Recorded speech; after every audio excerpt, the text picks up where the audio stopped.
Bueno, buenas tardes para todos y todas, bienvenidos. Se están terminando de unir todas las personas hoy en este diálogo de ingeniería virtual.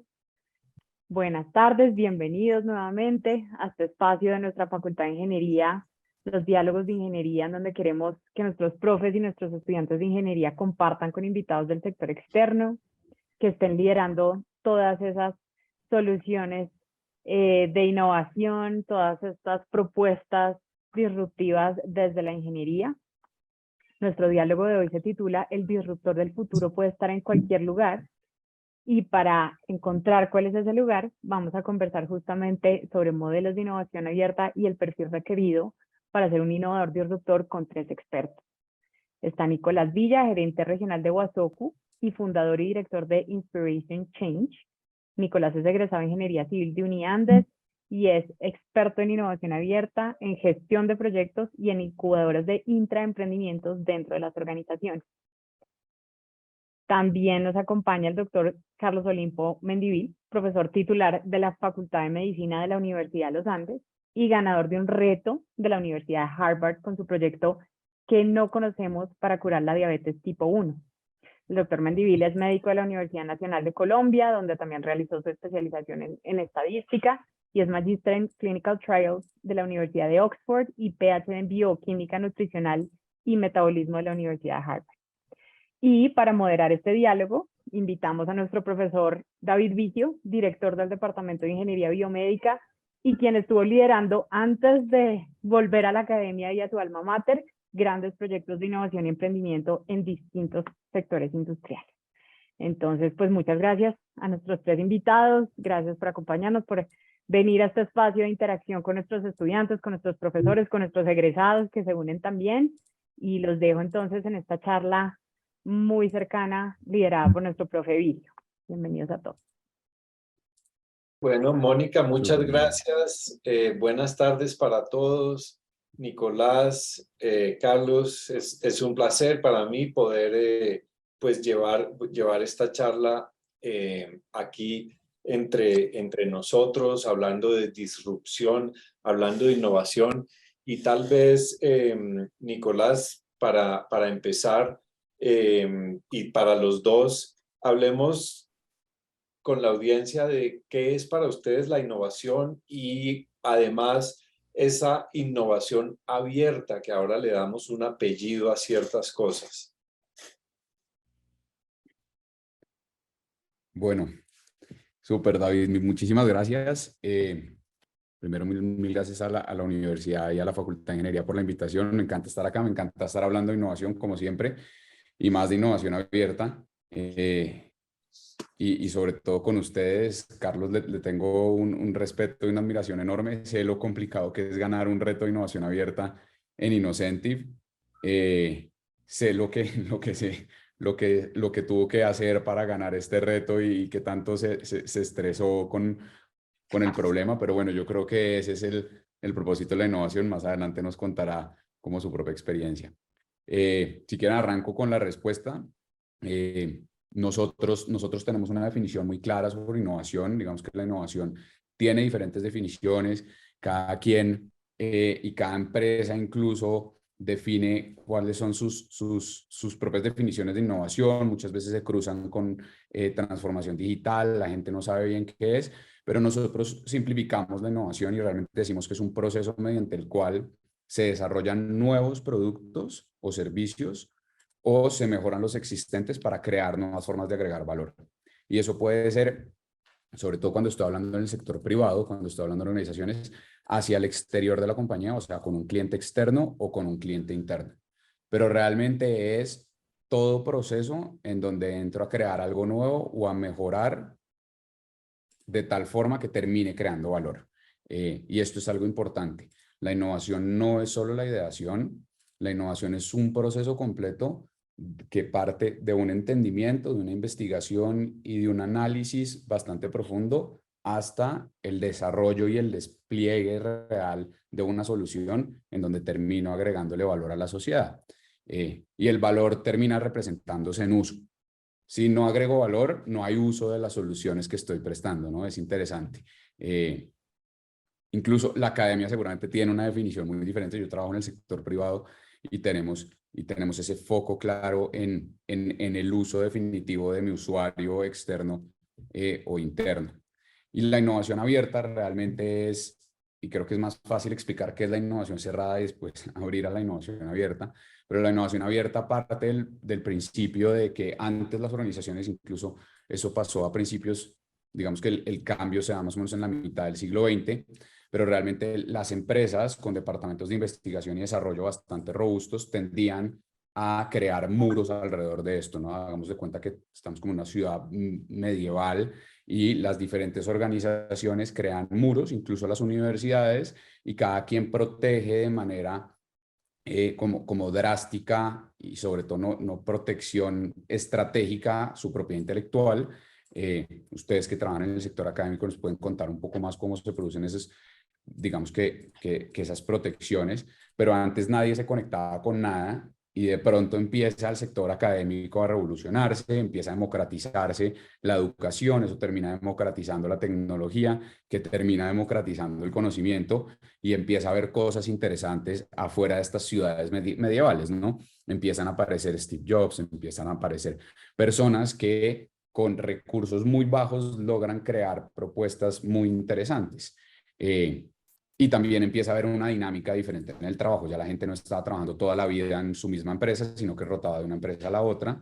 Y eso hacía que las empresas dijeran, bueno, estos muros ya no son tan estratégicos, levantemos un poco la mirada y empecemos a conectarnos con las otras ciudades o incluso con el sector académico que fue con el que más se creó relación al principio, ¿no? Incluso países como el nuestro están un poco rezagados en esa conexión con el sector académico porque siempre hay recelo en la propiedad intelectual. Pero bueno, eso es como mi visión de la innovación abierta. Siempre lo pongo como una ciudad medieval que decide bajar sus muros y abrir un poco y decir, bueno, detrás de estos muros hay cosas bastante interesantes, vamos a empezar a conectarnos por ahí. Gracias, Nicolás. Y desde la perspectiva, Carlos, del aspecto práctico en el que tú has trabajado en innovación y eso, de pronto que nos cuentes un poquito de qué se trató y cómo ves tú la innovación abierta. Claro. ¿Me escuchan bien en este momento? Sí, señor.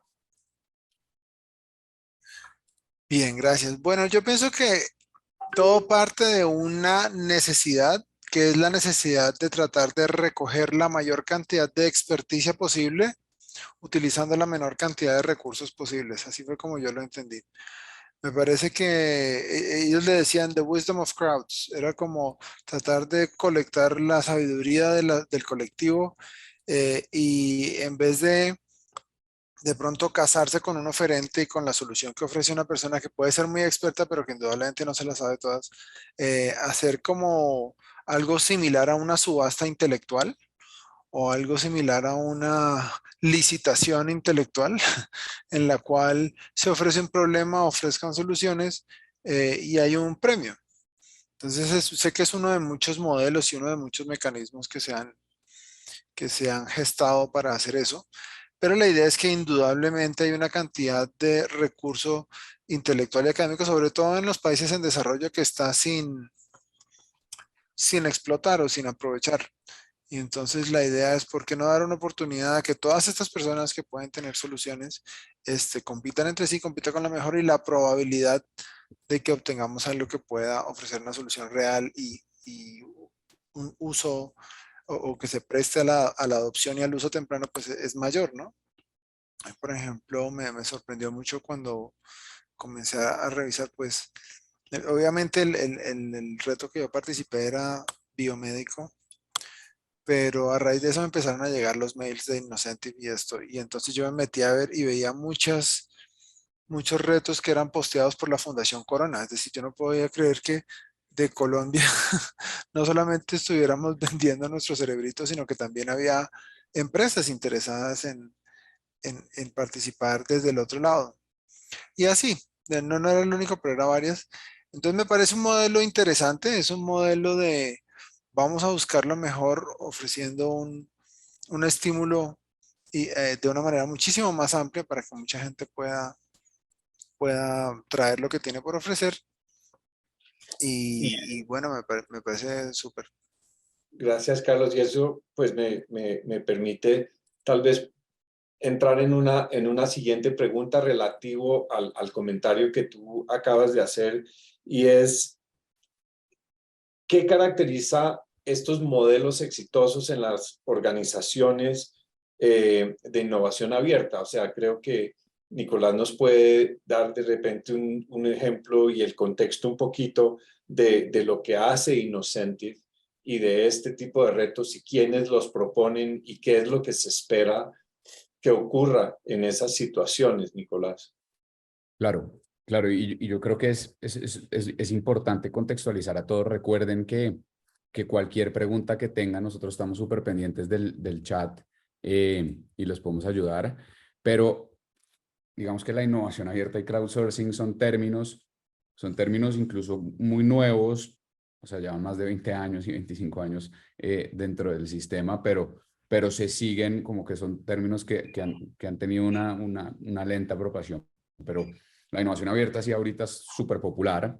Dentro de la innovación abierta, que realmente es una filosofía de innovación, ¿cierto? En donde bajo esos muros y me empiezo a conectar con diferentes sectores, aparece uno específico que es el crowdsourcing, que es parecido al crowdfunding, que de pronto conocemos muy bien las personas que están metidos como en el sector de emprendimiento y de startups, en donde yo recolecto masivamente dinero de diferentes personas. El crowdsourcing lo que hace es exactamente lo que nos decía Carlos, y es como lanzar masivamente y capturar masivamente intelecto y propiedad intelectual, ¿cierto? De diferentes formas. Y el crowdsourcing toma con Innocentive una forma interesante hace 20 años, hace incluso 22, 21 años. Innocentive nació en el 2001, nace como una de las primeras plataformas de innovación abierta o de crowdsourcing, si somos como específicos en lo que hacen. Y lo que hace Innocentive es lanzar retos mundiales de problemas súper complejos. Y ahí es donde está el honor a Carlos, un solucionador de uno de los retos más complejos que hemos lanzado, que lanzó la Universidad de Harvard. O sea, imagínense qué tan complejo tiene que ser un reto para que lo lance la Universidad de Harvard. Y realmente muchos de los ingenieros conocemos los concursos de arquitectura, y es cuando se quiere encontrar un diseño muy especial y tengo el mejor lote y quiero el mejor edificio, ¿cierto? O el mejor diseño arquitectónico, lo que hago es lanzarlo a licitación y pongo unos incentivos muy buenos para que las personas con las mejores características puedan llegar a proponerme soluciones. La innovación abierta o crowdsourcing busca exactamente lo mismo, ¿no? Entonces, yo defino un problema, puede ser de cualquier tamaño. Innocentive se ha dedicado a problemas muy complejos, cortos de resolver a veces, y que requieren salirse mucho de la caja. Entonces lo lanzo al público y espero que el público vuelva con soluciones. Lo interesante de Innocentive, a diferencia de los concursos de arquitectura, es que, por ejemplo, Innocentive no tiene ningún requisito.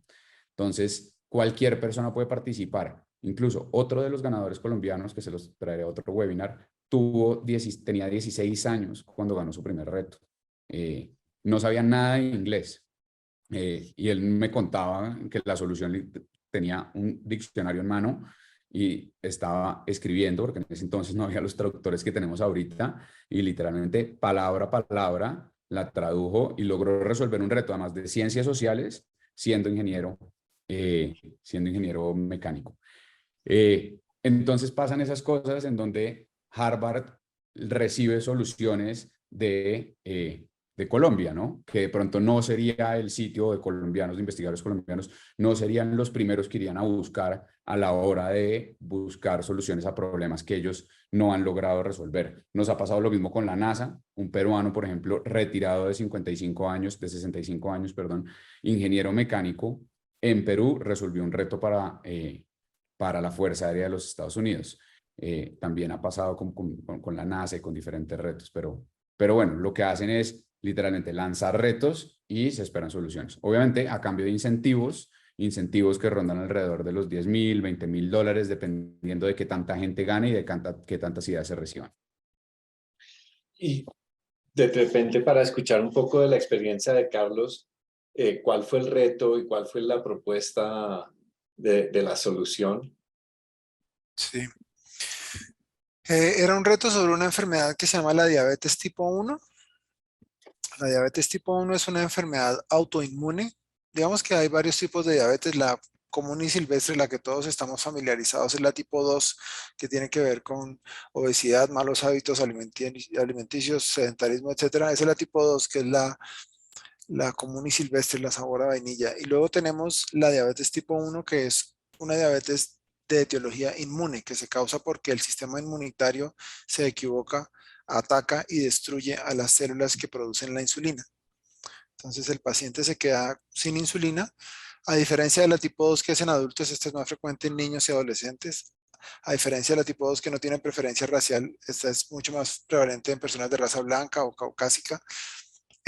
A diferencia de los pacientes con diabetes tipo 2, estos suelen ser delgados. De hecho, el gran problema es subirlos de peso y estabilizarlos. Entonces, otro perfil. Y esta enfermedad, digamos que un gran reto en toda la historia de la medicina es cómo es que un problema tan simple no hemos sido capaces de resolverlos. Es decir, el problema es relativamente simple. Las células producen insulina, viene el sistema inmune y las destruye. Pues debería haber una forma de reponer eso, ¿no? O bien reponer las células, o reponer el producto que secretan, o callar al sistema inmune, o algo. Pero más o menos desde el descubrimiento de la síntesis de la insulina en 1921 ya cumplimos un siglo y no hemos podido. Ujú. Entonces el reto se llamaba ¿qué no sabemos para curar la diabetes tipo 1? ¿Por qué esa enfermedad que debería ser curable porque es un déficit único, específico, conocido, con un mecanismo clarísimo? ¿Por qué no se ha podido?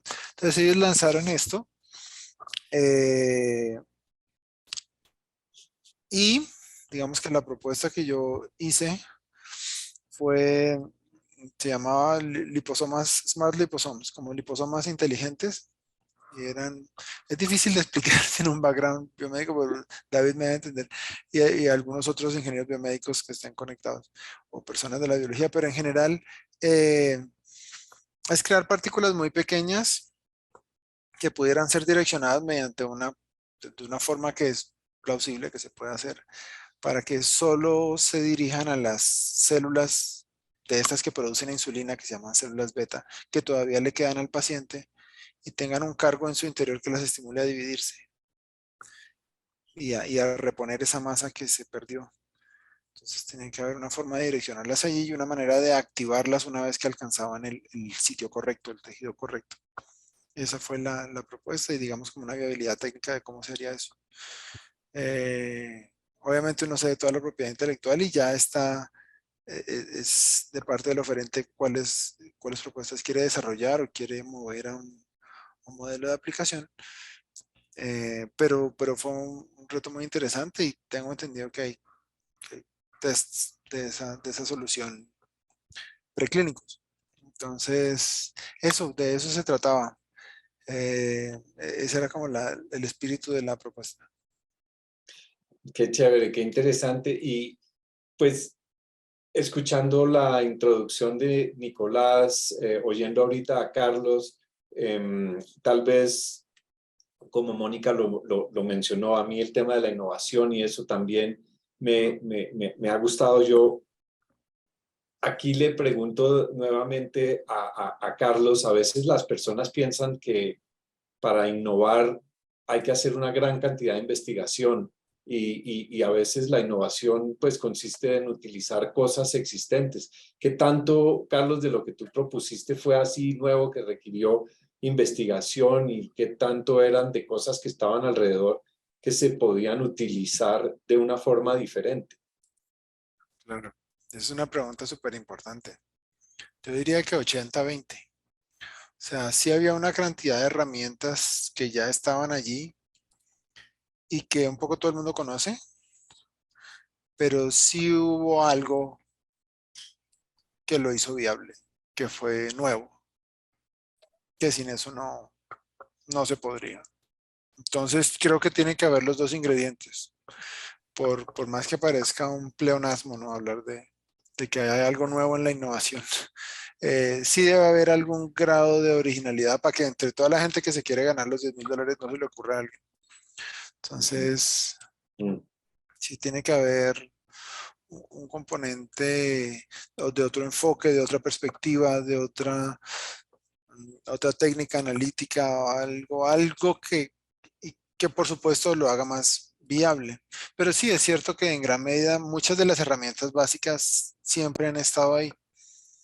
Siempre han estado ahí. Y en algunos hay diferentes retos. Hay unos que son reduction to practice. Algunos sí requieren evidencia preliminar de que lo que uno propone funciona, ¿no? Algunos es básicamente ideación y otros son de reducción a la práctica que sí piden, no, pues tiene que darnos algún tipo de indicio de que esta solución que usted propone es físicamente viable, que eso funciona. Conectando, Nicolás, un poco con lo que nos dice Carlos y de lo que tú has visto de las personas que participas en los retos y con los que has interactuado, ¿cómo describirías lo que caracteriza a un innovador, a una de estas personas que de repente se les ocurren formas diferentes de hacer las cosas? ¿Qué es lo que tienen o cuál es el ADN de estas personas? ¿De dónde vienen? Claro. Y yo creo que acá podríamos conversar de esto mucho tiempo, porque incluso hay diferentes, cuando uno estudia los perfiles de innovación, hay diferentes tipos de innovadores. Están, por ejemplo, los innovadores que son muy buenos sacando insights y entendiendo, que están más hacia la investigación y hacia la parte inicial del ciclo de innovación. Están los innovadores hipercreativos, que son esos que son capaces de salirse de la caja, incluso estando dentro de la caja. Y están los innovadores que incluso yo admiro mucho y son los ejecutores, ¿cierto? Son el Simón Borrero, que son capaces de crear un Rappi no siendo la idea súper genial, pero son capaces de crear un sistema de ejecución y de sacar adelante los doers, exacto, como esas personas que realmente sacan adelante los proyectos y los implementan y hacen que la gente lo use y los escalan. Dentro de los perfiles de innovadores hay diferentes perfiles, incluso yo, por ejemplo, tiendo a ser creativo y no tiendo a ser tan buen doer, y hay que entender a veces los perfiles de innovación que uno tiene a la hora de trabajar esos perfiles, pues esos proyectos. Y por ejemplo, en el sistema, en el sector privado, uno muchas veces lo que hace es tener mapeado a los empleados en qué perfil se ubican, y cuando va a ejecutar un proyecto, mezcla los perfiles de tal forma que arranque. En Innocentive pasa algo totalmente diferente, porque cuando yo estoy pidiendo solamente una de las partes, ¿no? Yo estoy pidiendo o investigación o estoy pidiendo sobre todo ideación y de pronto algo de desarrollo, y ahí es chévere que expliquemos un poco cuáles son los diferentes retos que tiene Innocentive, que está más enfocado en investigación y desarrollo, que los contaba ahorita Carlos. Pues Innocentive tiene, digamos que 3 tipos de retos para personas naturales y uno para personas jurídicas. Los 3 tipos de retos son ideación, teóricos y reducción a la práctica, que más o menos son como ideación, un prototipo de baja y un piloto, ¿cierto? Que piden como, oiga, quiero que esto que me están mostrando haya tenido algún resultado y ya funcione de alguna forma. Ahorita, por ejemplo, se lanzó un reto de $96,000 y era cómo identificar ballenas o cómo podían los barcos autónomos, los buques autónomos, identificar ballenas orcas y ballenas azules, porque la Marina de los Estados Unidos estaba anticipando un problema de estos buques autónomos pues no lograban identificar la posición de estas ballenas, y pues ya se pueden imaginar qué pasaba. Entonces lo que decían es, yo quiero crear un software y un hardware que logre, pues que sea un sensor que logre identificar estas ballenas y mandar la señal. Y no quiero que me manden un diseño, no quiero que realmente produzcan el software, el hardware, lo prueben y me traigan un aparato que funcione. Y literalmente diferentes aparatos pues hardware y software se envían desde diferentes partes del mundo a donde está lanzándose el reto para que la gente lo pruebe. El cuarto reto, que es de empresas, es un reto de partners. Entonces quiero un partner que ya tenga una tecnología y quiero buscar alianzas, quiero buscarlo como proveedor. Ya funciona más como un B2B, ¿no? Estoy buscando una empresa o estoy buscando una universidad, también puede ser, o un grupo de investigación que tenga cierta tecnología para explorar algo nuevo o para sacar un producto al mercado o para crear una nueva tecnología. Entonces, digamos que el innovador puede ser todo, pero las historias más interesantes de Innocentive salen cuando las innovaciones vienen de personas que no están dentro del sector, porque no tienen esa caja. Incluso el reto que ganó Carlos tiene una complejidad extra y es que no sabemos, que lo pone a uno a pensar más y a investigar, a investigar para atrás, ¿cierto? Porque es muy complicado saber que eso que está proponiendo Carlos no se sabía. Pero en general muchas veces nos pasa que las soluciones vienen de personas que no están dentro de la industria. Y ahorita les cuento un poco más de historias, pero me gustaría que Carlos contara un poco cómo lo ve desde su punto de vista. E incluso es interesante que nos cuente cómo se le ocurrió esa idea, porque si no estoy mal fue como en un avión y a veces no sale como, creo que tuvo un momento de eureka y eso es bastante interesante, pero un momento de eureka que viene después de meses de investigación, que no es tan eureka. Sí, no, así fue. Pues yo cuando lo vi, yo soy diabetólogo y en ese momento era estudiante doctoral. Entonces sí dije, no, pues tengo que intentarlo. O sea, no me puedo quedar con las ganas. Esto parece mandado a hacer para mí porque sí era muy de, pues yo sí estaba en el centro de la caja. Pero, pero, no, y después de leerlo, es cierto, es una pregunta tan simple pero tan profunda. ¿Qué es lo que hace falta? ¿Cuál es la pieza que hace falta? Entonces sí, eso lo publicaron más o menos unos 4 meses antes del deadline. Yo estaba devanándome los sesos buscando algo que fuera nuevo y siempre alguien ya lo había hecho. Siempre, digamos que el foco, como les contaba, se fueron las células beta. El foco siempre había sido técnicas de repoblar o de reponer esas células beta. Pero como la persona sigue teniendo el mismo sistema inmune, vuelve y las destruye. Entonces habían hecho páncreas de vaca, páncreas de cerdo, células madre, bueno, todo de microcápsulas. Bueno, pero como que a nadie se le ocurrió las células del paciente. Entonces, nada, en esas un día estaba de viaje, iba de viaje a un congreso de diabetes, un congreso que es muy popular para nosotros, que se llama el ATTD, que es Advanced Technologies and Treatments in Diabetes. Y es muy de eso, es muy de tecnologías y de avances de ese tipo. Solamente lo hacían en Suiza. Entonces, yo estaba ahí, estaba en el avión y de un momento ni siquiera estaba leyendo. Y como que 2, 3 cables de todo lo que había visto y de otra cosa más se me conectaron y dije, ah, no, esto así sale. Esto así sale. Sí, sale. Y me puse supremamente feliz, estaba contenido y no quería armar un escándalo en el avión. No quería que me bajaran, pero estaba supremamente contento. Y en efecto, digamos que ya tenía todas las piezas allí, pero en ese momento encajaron y luego fue cosa de 2, 3 días escribir la propuesta y enviarla y pues sí salió. Pero sí hubo un trabajo previo muy exhaustivo y supremamente frustrante de, no se me ocurre algo. Sin embargo, sin ser yo un experto en innovación ni en las características psicológicas de los innovadores, sí creo que mucha gente afirma que tiene eso, que tiene como una acumulación de una masa crítica de ideas inútiles hasta que de pronto sale una útil.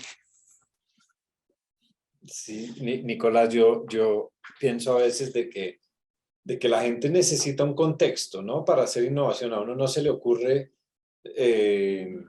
cómo de repente hacer algo que uno no se ha planteado, que uno no lo ha estado pensando, ¿cierto? Y yo creo que hay un proceso ahí inconsciente que uno va madurando las cosas y esos momentos de eureka yo creo que tienen bastante trabajo de por sí, bastante background detrás para que las cosas se junten.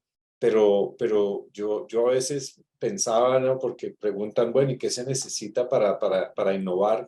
Y yo pensaba, pues, que la gente tiene que ser curiosa. La gente tiene que tener una curiosidad de explorar cosas diferentes, de hacerlo. Y Carlos aquí pues nosotros sabemos que los médicos tradicionalmente y las personas que están en esa ciencia de la medicina y eso son bastante tradicionales porque es basado en la evidencia y uno no explora mucho y uno no puede explorar con pacientes. Entonces, queremos más médicos innovadores. ¿Cómo los retamos a que sean más innovadores considerando el background que tienen?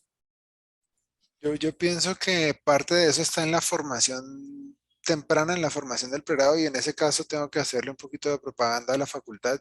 Ya quisiera yo haber estudiado en una universidad con esa multiplicidad de perspectivas y en donde lo pongan a uno a leer literatura y a estudiar matemáticas y a ver constitución y democracia. O sea, que ellos lo maldicen con todo su ser, pero uno sin darse cuenta eso lo hace ser persona, lo hace no ser.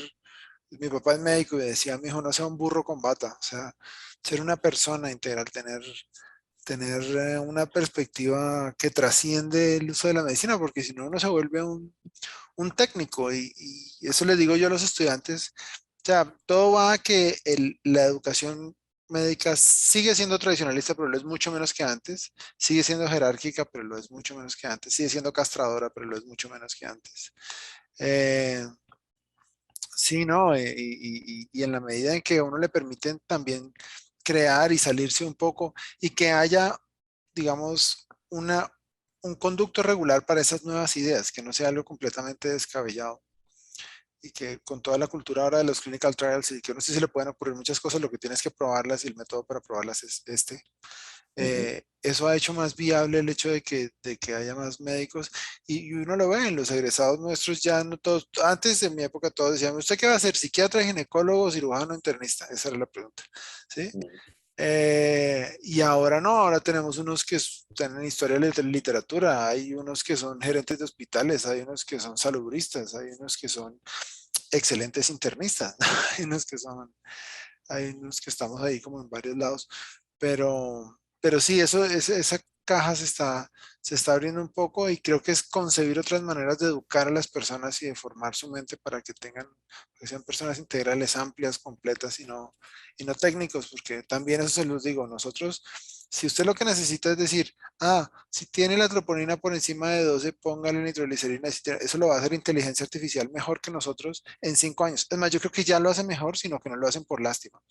Pero yo creo que ellos son capaces de seguir un algoritmo y prescribir y leer unos exámenes muchísimo mejor de lo que lo haríamos nosotros, pero simplemente no quieren crear toda eh, una desazón en la comunidad médica mundial. Entonces, lo que nosotros podemos traer a la mesa y lo que podemos hacer diferente como personas es crear. Entonces, no tenemos que tener miedo de eso, pero es difícil, es difícil. Y, por ejemplo, nuestra relación, que es una relación en partnership con la Fundación Santa Fe de Bogotá, que es una de las instituciones más tradicionalistas de Bogotá, pues es retadora, pero poco a poco ahí va haciendo curso esa idea. Sí, por acá tenemos gente que está tratando de hacer innovación en ese tipo de organizaciones a las cuales les deseamos mucho éxito. Nicolás, llegan a veces problemas súper complejos, ¿no? Una cosa que la gente ni siquiera sabe por dónde empezar. ¿Por dónde deberían empezar? Sí, pues digamos que conectando incluso con la pregunta anterior, la innovación tiene un método y dependiendo de qué parte, pues de en qué parte del proceso estoy y en qué industria debo tener un método específico. Eh, casi que, casi que el objetivo de la innovación es fallar lo más rápido posible. Yo creo que ese es el mantra como la innovación y por eso la innovación en áreas como la medicina, pues tiende a ser tan lenta porque una falla cuesta, ¿no? Es diferente que yo haya creado 4 Instagrams antes de crear el Instagram definitivo y que la hayan embarrado en ese proceso a que yo la embarre en temas de medicina, ¿cierto? En temas médicos porque va a tener unas repercusiones muchísimo más grandes. Entonces, lo que uno tiene que, pues lo que trata de hacer las metodologías de innovación y sobre todo las más conocidas en este momento a nivel, pues en el sector privado son Design Thinking, Lean Startup, son validar las propuestas y salir al mercado lo más rápido posible, ¿no? Como tener unos procesos de investigación interesantes, unos procesos de investigación que deberían ser cortos, pero sobre todo entra Lean Startup, que es la metodología más conocida en este momento para crear nuevos modelos de negocio, en donde yo debo salir a probar y a pilotear y a experimentar lo más rápido posible.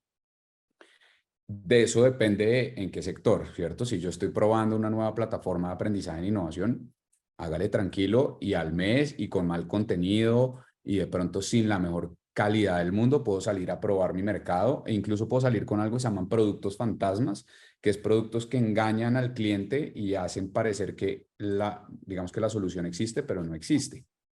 Y eso se ha creado bastante. Dropbox salió como un producto fantasma. Zappos, que es una de las plataformas de e-commerce en zapatos más grandes del mundo, sale como un producto fantasma. Y literalmente la historia de Zappos es súper interesante porque ellos salen o sea, el dueño de Zappos dice, oiga, voy a probar a ver si la gente compra zapatos en línea. En la época en la que nadie compraba en línea, ¿cierto? Para eso, yo tengo que crear una plataforma, tengo que comprar un inventario y lo que más me va a costar es el inventario, ¿cierto? Que yo tengo que tener, no sé, 10 estilos de zapatos por mínimo y de esos 10 estilos de zapatos voy a tener tantas tallas. Entonces, se le ocurre que va a ir a diferentes cadenas que venden en retail tenis o zapatos, le va a tomar fotos a los zapatos, la va a publicar en su página web y cuando las personas le compraban, él se iba a la tienda, compraba el zapato y se los mandaba por e-commerce. Entonces logra sacar una tienda en donde uno, 100%, cuando yo compro en la tienda, me imagino que el tipo lo tiene allá atrás, ¿no? O sea, no hay forma que yo imagine que el tipo va a ir a comprarlo a Unicentro y después mandármelo. Y realmente eso es lo que hacía. Dropbox sale con un video, crean un video editado en donde muestran cómo funcionaría la tecnología sin tener nada de tecnología. Se dan cuenta, lo lanzan como en diferentes redes, se dan cuenta que hay tanta atracción y tanto interés que ahí van a levantar ronda de inversión.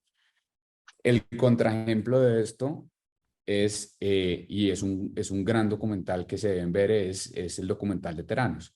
Theranos es una startup que crea Elizabeth Holmes, se llama The Inventor, les voy a mandar ahorita, está en HBO, y muestra, ella quería cambiar la forma en la que se hacían los análisis de sangre y lo quería hacer con una gota. Entonces ella se crea una startup que no logra quedar bien y recibe casi que 4 billones sí, se valora como en 4.000 millones, un poco más, pero todo el mundo, o sea, los Clintons invierten, la entrevistan en todas partes, o sea, era famosa a nivel mundial, impresionante, y lo que quería era poder hacer exámenes de sangre con una gota. Y todo el cuento es que no lo logra, y ahí entonces viene una crítica fuerte a Silicon Valley que dice, Silicon Valley, prueben tranquilos con temas digitales, pero estas cosas en donde la vida está en juego, pues no tanto, ¿cierto?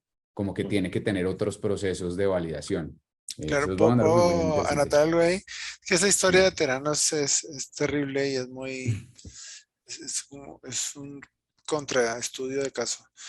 Eh, yo pienso que algo que vale la pena mencionar y que David lo mencionaba tangencialmente en ese momento es que la familiaridad temática con lo que se va a hacer sí es importante. O sea, la experticia y el estar completamente empapado de eso, esto, por supuesto, en la ideación es importante pensar por fuera de la caja, pero el hecho, cuando esto se va a mover a la práctica, el hecho de tener experticia sí marca una diferencia. En Teranos, la CEO, ella realmente tenía un background biológico supremamente débil, ¿sí? Ujú. Y a ella le sonaba supremamente lógico esta metodología que siempre se supo, o sea, cualquier persona que sepa biología molecular avanzada se sabe que eso es inviable, que eso no se podía, al menos no así, ¿sí? Por supuesto, ni los Clintons, ni Soros, ni ninguna de la gente que metió su plata ahí tenía la menor idea de que eso era de esa forma. Entonces se volvió como el vestido nuevo del emperador. Realmente nadie se daba cuenta de que eso era una caja vacía por un tema de conocimiento y de entendimiento profundo de las cosas.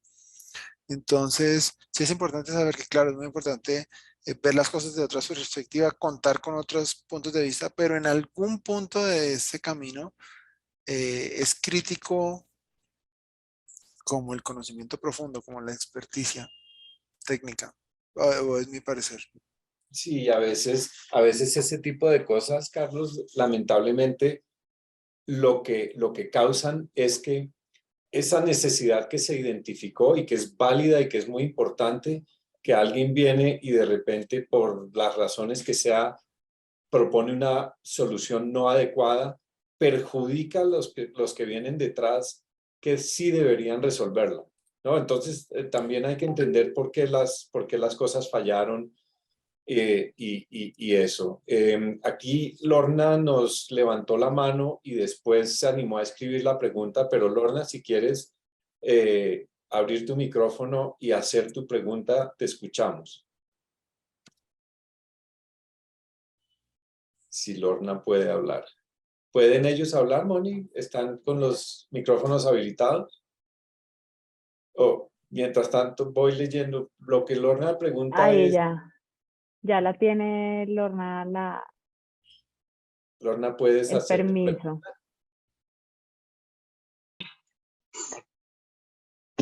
Te En escuchamos. realidad, aló, Sí, hola, te escuchamos. buenas Hola. tardes.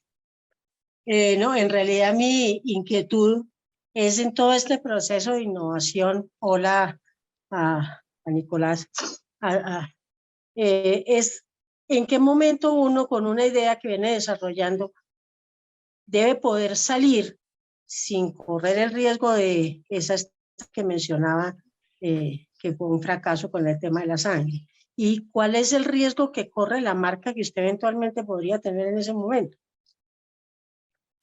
Sí, gracias Lorna y gracias por estar acá, chévere oírte de nuevo.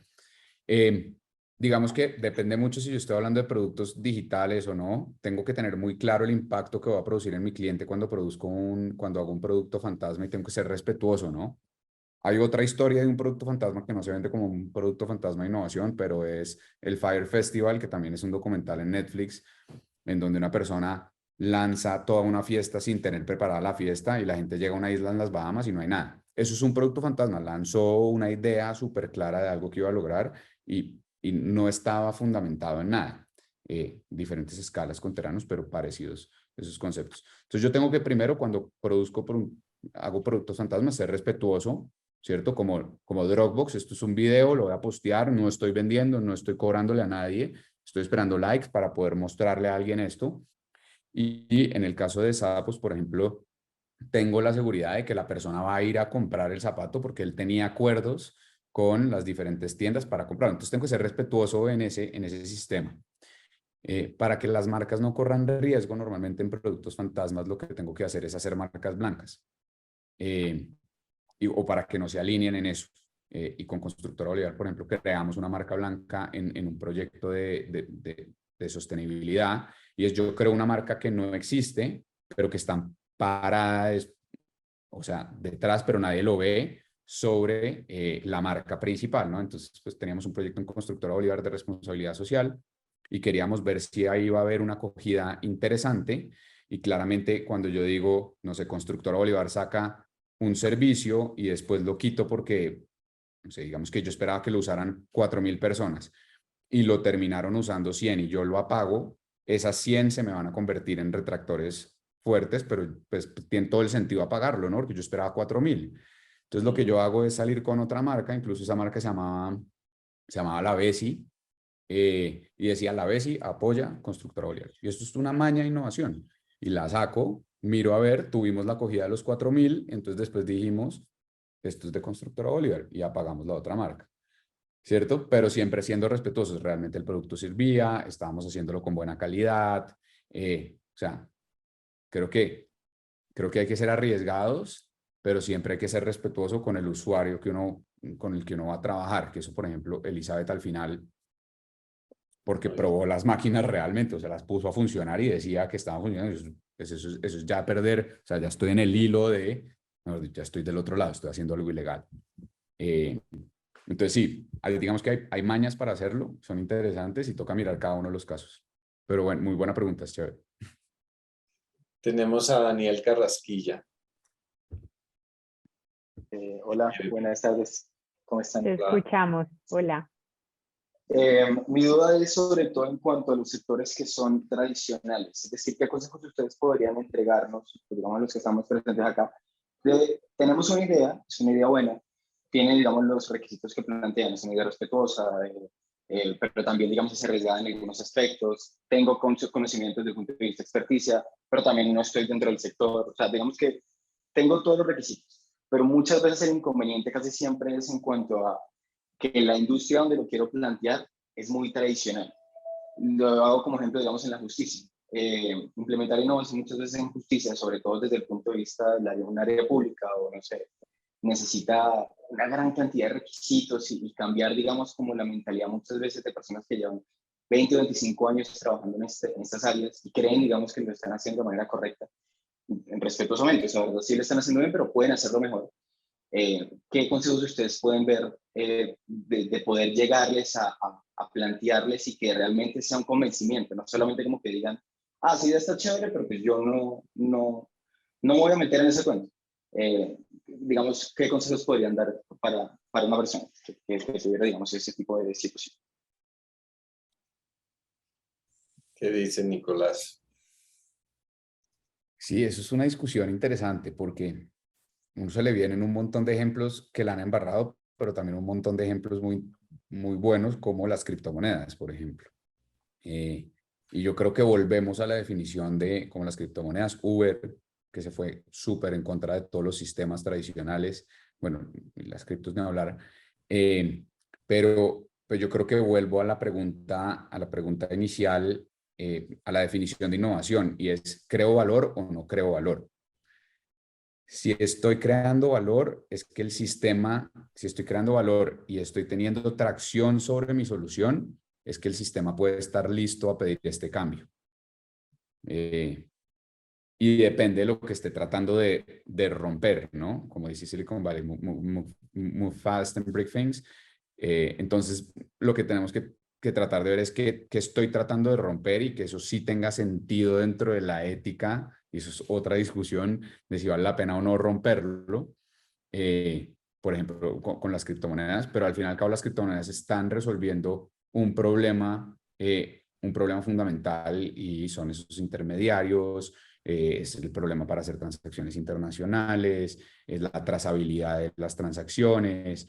Digamos que hay problemas claros que responde y por eso han tenido una acogida, ¿no? Tiene una atracción. Entonces, cuando agrego valor y tengo tracción, me puedo estar viendo que el sistema está listo a un cambio.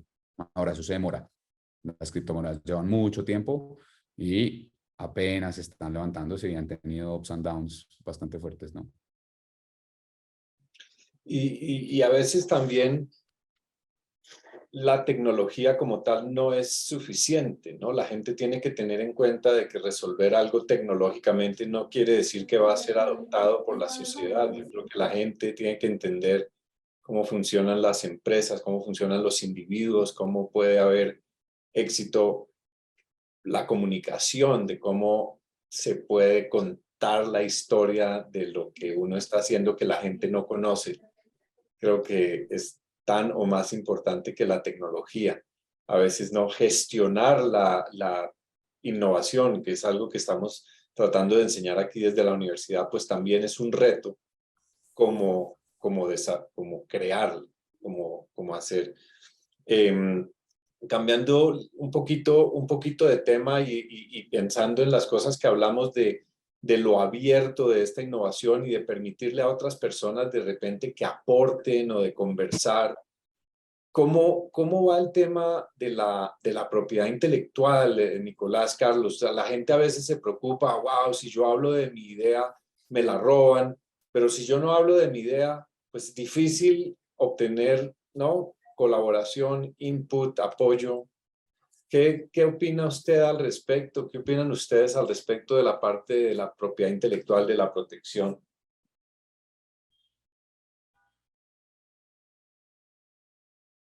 Chévere oír a Carlos primero, que pronto tiene una perspectiva diferente. No, pues digamos que en el caso de los retos de incentivo, uno básicamente renuncia a la propiedad intelectual, ¿no? Y eso es, claro, hay retos de otro tipo que son de colaboración, en lo que me imagino que se llega a un acuerdo de propiedad intelectual con diferentes proporciones o demás. En el que yo participé, no, uno renunciaba a la propiedad intelectual, Y yo creo que uno tiene que tener claro es qué es lo que espera de su innovación, si lo que quiere es realmente uno acompañarla durante toda su vida hasta que se materialice. Y eso implica, tengo también una muy buena amiga que fue compañera mía en Boston, si quieren mirarla, ella tiene una startup que se llama Respira Labs y ella era residente de cirugía plástica en la Universidad de Chicago, que eso es más o menos como ser astronauta y estar viviendo en la superficie de la luna, eso es supremamente difícil. Y más para un latino, allá en las especialidades quirúrgicas no reciben a los latinos. O sea, reciben en las especialidades que no pagan tanto, pero en la cirugía y mucho menos en la cirugía plástica, jamás. Y ella renunció a su cupo de residencia, era R1, o sea, primer año de residencia, para irse a perseguir ese sueño de materializar su dispositivo y se tuvo que hacer una startup y tuvo que buscar funding, y primero angel funding y luego más avanzado. Y bueno, yo hablé con ella de su idea en el año 2011. Este año creo que obtuvo su primera financiación grande para realmente irse ya comercial y todo. Entonces, si uno quiere hacerlo, claro que se puede, pero tiene que tener en mente que eso no es un side project, que eso realmente se lo puede comer a uno y que se necesita tiempo y a veces no es un tema, a veces yo lo digo, a veces piensan que es un tema de acompañamiento, no es acompañamiento, es dedicarle la vida a algo. ¿Sí? Entonces, si alguien quiere hacerlo, tiene que tener un poquito claro en qué burro se está montando. Y no siempre es así, no siempre es un proyecto que lo van a resolver, pero el de las pocas historias que conozco, al menos en el área que yo conozco biomédica, los que realmente llegan a una startup que funcione o a una aplicación masiva, eso termina por ser pues el eje de su vida o algo muy importante. Entonces eso, o si no lo que quiere es contribuir al desarrollo de tu proyecto y está feliz con que otra persona lo siga para adelante, llámese una institución académica o una institución tipo uno de los oferentes de Innocenti, también está bien. Pienso que depende de las expectativas de cada quien.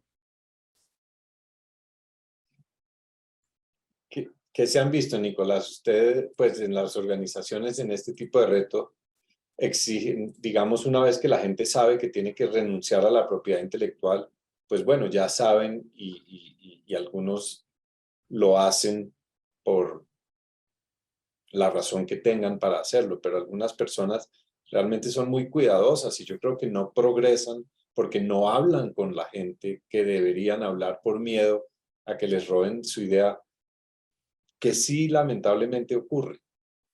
Sí, sí, sí. No, de acuerdo. Y yo creo que es bien interesante como lo pone Carlos y depende de mi futuro sobre esa idea. E incluso, sí, incluso en las startups o cuando estoy creando modelos de negocios, la recomendación de la mayoría de la gente es cuéntesela a cuantas personas pueda y valídela con cuanta gente pueda, porque el lío va a estar en la ejecución. Es muy, muy raro que yo tenga una idea que no se haya producido en el mundo. Somos 7 billones de personas. Es muy raro que yo tenga algo único. Entonces, lo más probable, incluso yo muchas veces que he tenido días de negocios, la hablo con personas y siempre me dicen, sí, en India vi el otro día una startup parecida y acaban de levantar 10 millones de dólares y ven Y entonces uno arranca, la revisa y venga, traigo todas las lecciones aprendidas y traigo todo, ¿cierto? Pero somos 7 millones de personas. O sea, la probabilidad de que yo me esté ideando algo único es muy baja. Y creo que hemos romantizado la protección de la propiedad intelectual. Crear una patente es súper complejo. Yo no he entrado en eso, pero realmente para que uno la acepte en una patente necesita ser único y eso es contado con la mano. O sea, los grupos más grandes empresariales de Colombia tienen patentes contadas con la mano, a no ser que se dediquen a la investigación y desarrollo o las universidades que tienen unos equipos interesantes de investigación y desarrollo. Pero entonces, en startups, digamos que en el mundo emprendedor, lo más recomendable es cuéntela tranquilo que lo que vamos a recibir son validaciones y son elementos que nos van a permitir construir más, porque el reto normalmente está en escalar y no en la creación como tal. En investigación y desarrollo pasa algo muy diferente y es la escalada la tiene, el lío de escalar lo tiene otro y mi lío fuerte está en investigación y desarrollo. En cuanto a la propiedad intelectual de Innocentive, hay algo chévere y es Innocentive tiene varias formas de trabajar la propiedad intelectual, siempre buscando ser muy respetuoso con el solucionador y con la persona que está, pues, y con el incentivo que está recibiendo, perdón. Entonces, lo primero es la propiedad moral, que es como el nombre de quien lo crea, eso nunca se cede, es por ley, que no se puede ceder, creo que a nivel mundial no se puede, no lo puedo quitar. Entonces, si Harvard por alguna razón llega a crear una patente que tiene componentes del proyecto que Carlos presentó, tiene que meterlo dentro de la patente como uno de los creadores. Eso es por un lado. Después está la propiedad patrimonial, en donde ahí sí empieza a jugar con transferencias o licencias. Y muchas veces Innocentive lo que hace es o la transfiero o la licencio. Transferirla quiere decir que la entrego como totalmente al retador, como a la persona, a la organización, ¿cierto? Y que ellos la patenten y hagan lo que quieran con eso.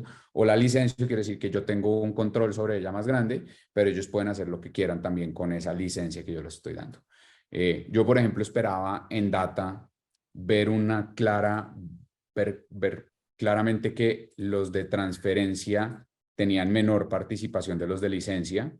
Y como Innocentive es una plataforma en donde la gente no espera que esa idea se vuelva algo a futuro de ellos, les da exactamente igual si la transfieren, la licencian, hágale. Yo lo que quiero es ganar, quiero que me den 5,000, 10,000, 30,000 dólares, lo que tenga este reto, y quiero crear cambio. Quiero ayudar a que la diabetes se trabaje de una mejor forma. Quiero ayudar a que las ballenas no se las crucen los buques autónomos, ¿cierto? Quiero ayudar a que los cultivos, ahorita por ejemplo tenemos un reto bien interesante y es cuáles son los mejores cultivos que puedo poner debajo de paneles fotovoltaicos. Entonces quiero ayudar a que haya esa dualidad en el campo. Quiero ayudar a que los paneles también estén distribuidos de la mejor forma, que es otro reto que tenemos ahorita habilitado. Y si me dan 5,000 dólares por eso y me llevo 20 millones de pesos por haber ayudado a cambiar el mundo, que es nuestro lema, pues buenísimo. Ahí entonces, en el par de minutos que nos queda, Nicolás, ¿por qué participar para las personas que de repente están aquí con curiosidad o deseos de participar en estos retos? ¿Qué hay en esto para ellos? Si van a ceder todo su creación, ¿por qué hacerlo? Pues sí o sí, les aseguramos un webinar con la Facultad de Ingeniería. No, mentira, yo creo que es algo eso sí pasa, pero es algo claro y nosotros primero apoyamos a visibilizar a estos solvers y es algo que cada vez Innocentive viene haciendo de una mejor forma. Segundo, los retos, gran mayoría tienen que ver con sostenibilidad y sí estamos ayudando a que haya un mundo más abundante y un mundo mejor. Entonces, con las ideas que estamos dando, estamos ayudando a organizaciones que tienen la capacidad de ejecutar lo que nosotros no tenemos la capacidad de ejecutar muchas veces, ¿cierto? Entonces, cuando A2A, que es una de las organizaciones, está lanzando un reto para encontrar la mejor forma de hacer esos campos duales, pues sé que hay miles y miles de hectáreas que se van a intervenir con mi idea. ¿Cierto? Esto es algo bien interesante. Aparte de que me va a ganar 20 millones de pesos, por bajito que me vaya, en este momento hay premios, lo que les digo, hemos tenido premios de 100 millones de pesos en este último año, premios de 300 millones de pesos que se distribuían como diferentes formas, pero hay una gran cantidad de dinero detrás de esto y muchas veces no nos requieren los 4 meses de Carlos. Muchas veces son personas que se les ocurre, o sea, que llega como justo el reto que necesitaba y que yo lo tenía ahí. Claramente después de haber investigado mucho, pero no para el reto específicamente, pero ahí lo tenía. Hace poco, por ejemplo, salió un reto en Australia y era cómo hacer para que las válvulas se pudieran checar, unas válvulas de cierre, se pudieran checar sin tener que parar el flujo de petróleo. Yo, por ejemplo, le pregunté a mi papá, que era ingeniero mecánico, y no se puede. Eso no se puede, toca parar el sistema, toca abrir la válvula y toca revisarla porque no hay forma. La idea aparece del sector nuclear que no existe en Australia porque ellos no pueden parar el sistema. Entonces ni siquiera era una solución hiper compleja, era una solución que existía en otra industria y alguien vio el reto y dijo, yo trabajo en esto, yo sé cómo son las válvulas acá y se revisan porque yo no puedo parar una bomba de una planta nuclear. Entonces ya existía, a veces simplemente es conectar cosas de diferentes industrias, ¿no? Sí. Mónica te lanza una pregunta aquí para dejarle a la audiencia, pero yo le quisiera preguntar a Carlos en qué reto está trabajando, pensando, qué problema va a resolver Carlos, porque pues, la diabetes, no, chiquito. ¿Ahora? Ahora, Ahora estoy como en otra cosa. Pues siempre he seguido trabajando en temas de metabolismo y eso, pero ahora estoy más en el ámbito de la obesidad. Estoy más pensando en una solución definitiva al problema que parece intratable, que parece no tener solución y solo empeora. A medida que aumenta el número de gimnasios y de productos dietéticos, aumenta el número de personas obesas. Eso me tiene echando harto procesador y trabajando mucho. Vamos a ver si algún día contribuimos. Profe Mendivil, lanza de una vez la pregunta. Aquí hay 29 personas conectadas para ese No, reto. pero no es una pregunta como que se pueda simplificar en una única frase. Pero tiene que ver con eso. No es un reto de crowdsourcing, es como una fase de la carrera, pero se podría entender de esa forma, se podría entender como estamos trabajando en de qué manera resolver ese nudo gordiano de atajar la obesidad, y en eso estamos. chévere. Nicolás, Ya, ¿cómo ya hay sabe varios que se deben quedar con la tarea de dormir hoy, que puede hacer uno ahí, que pensando en puede la hacer uno obesidad? ahí. Sí, ese es el innovador, el que le meten un problema en la cabeza y dice, esto yo no me lo voy a sacar un ratico de la cabeza. Ahí está el profesor Luis Felipe Giraldo de Eléctrica Electrónica, que estamos por lanzar una maestría en esos temas de inteligencia artificial y seguro queda picado. Dice que va a colaborar desde ahí y con biomédica Así es. también. ¿Y Buenísimo. dónde encuentran información sobre Innocentive, Nicolás?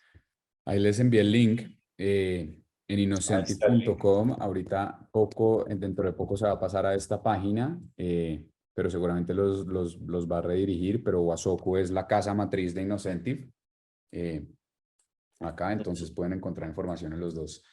Y sí, chévere, ese problema me dejó pensando, el de Carlos. Y sí, lo que nosotros hacemos en Innocentive es literalmente eso y agarramos un problema muy grande, se divide en mini problemas y esos son los problemas que se lanzan. Porque la obesidad es un problema con muchos problemas internos, ¿no? Entonces, eso es lo interesante del crowdsourcing. Es un problema gordo. Es un problema Sí. gordo, sí. Mónica, Profe, entonces, muchas gracias. No, pues a nuestros invitados por este súper diálogo Muchas tan gracias, sí. ameno para hablar de innovación abierta, del perfil de esos disruptores, con ese súper ejemplo del profe Mendivil. Gracias por acompañarnos también desde medicina. Primera vez que hacemos un diálogo también transversal con otras facultades. Entonces, pues esperamos no se pierdan este próximo encuentro. Y pues agradecerles a todos, por ahí están desde también Perú conectados, entonces qué chévere que estemos saliendo también de Bogotá y de la Universidad de los Andes en este espacio. Nos vemos pronto, feliz noche para todos. Feliz noche Chévere, para mil todos, gracias. muchas Mil gracias. gracias a Que todos los estén que muy bien. asistieron. Cami, Lorna, por ahí vi a varios conocidos. Mil gracias. Seguimos conectados. Chao, chao. chao, Chao. chao. Gracias, muchas gracias. Chao, chao.